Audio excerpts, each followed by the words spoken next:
Türkiye, 2003'ten önce sadece rüyaları süsleyen ve gerçekleştirilmesi imkansız olarak addedilen muazzam yatırımları hizmete alarak muhteşem bir destana imza atıyor.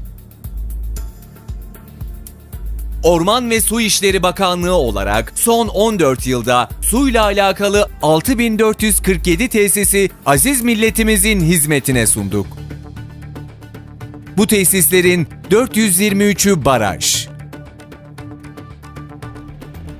Türkiye'nin en yüksek barajı Deriner, ikinci yüksek barajı Ermenek ve sınıfında Avrupa'nın en büyüğü olan 141 yıllık rüya Çin'e Adnan Menderes gibi dev barajları inşa ettik.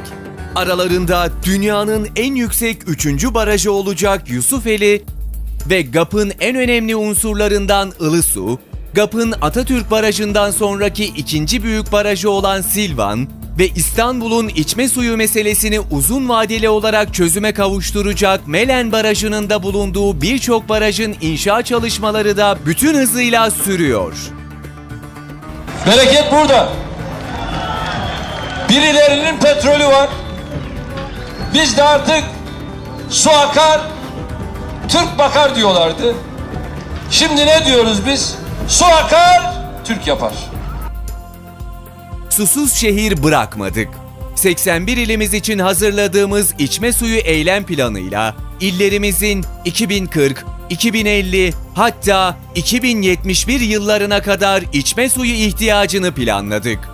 Hizmete aldığımız 176 içme suyu tesisiyle 41 milyon vatandaşımıza menba kalitesinde ilave içme ve kullanma suyu temin ettik.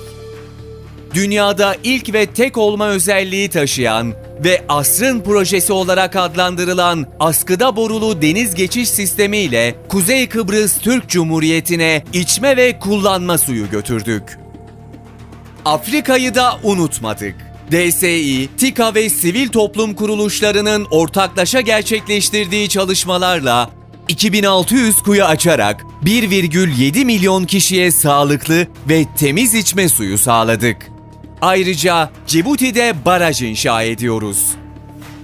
Dünyanın en uzun su tünellerini inşa ettik. 3880 kilometre içme ve kullanma suyu ishale hattı döşedik. İlk defa yerli teknolojiyle modern içme suyu arıtma tesislerini kurduk. Tamamladığımız 76 modern içme suyu arıtma tesisiyle günde 7,8 milyon metreküp Avrupa Birliği standartlarında arıtılmış su üretiyoruz. Toprağın suya hasretine son verdik. Sulamaya açtığımız arazilerin artmasıyla ülkemiz zirai üretimde dünya yedinciliğine yükseldi.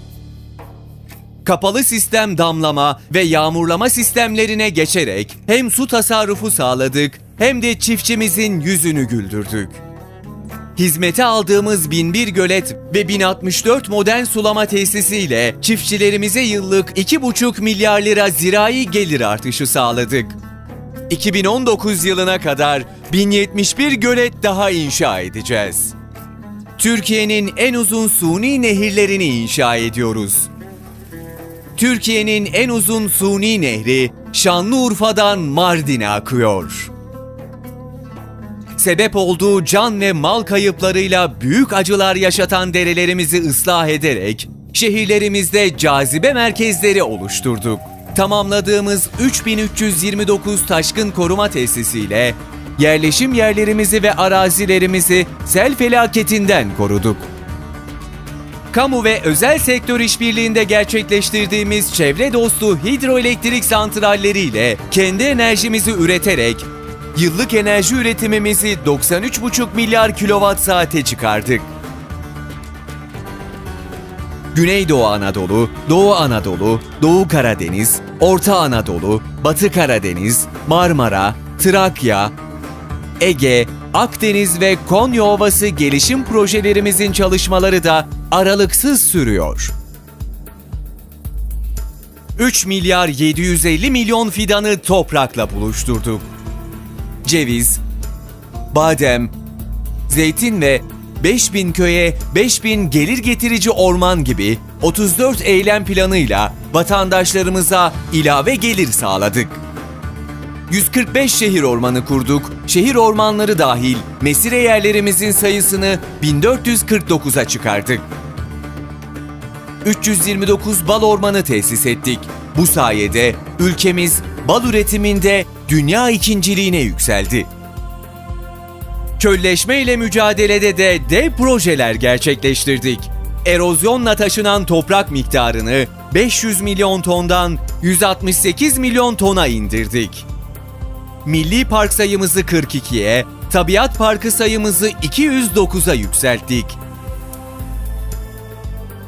Tarihi milli parklarımızda şehitlerimizin aziz ruhlarını yad edecek tesislerimizi hizmete aldık.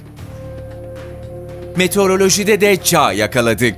Toplam 1674 ileri teknoloji ürünü, meteorolojik gözlem istasyonu kurduk. Ege Gelişim Projesi ile 2019 yılı sonuna kadar 28 milyar lira yatırım yaparak suyla alakalı 2065 tesisi bölgeye kazandıracağız. Hizmet zincirimize her yıl yeni halkalar ilave ettik. Toplu açılış geleneğimizi sürdürüyor ve bugün de Başbakanımız Binali Yıldırım'ın uğurlu elleriyle toplam 1 milyar 800 milyon lira maliyetli 85 muhteşem tesisi hizmete alıyoruz. 17 baraj ve 6 göletle 5 içme suyu, 4 atık su arıtma, 28 sulama ve 23 taşkın koruma tesisiyle 2 ağaçlandırma ve ormancılık faaliyetinden meydana gelen bu 85 dev eser ülkemize ve milletimize hayırlı olsun. Yeni Türkiye daha güçlü ve yolu açık.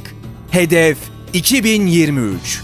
Türkiye hazır, Orman ve Su İşleri Bakanlığı hazır.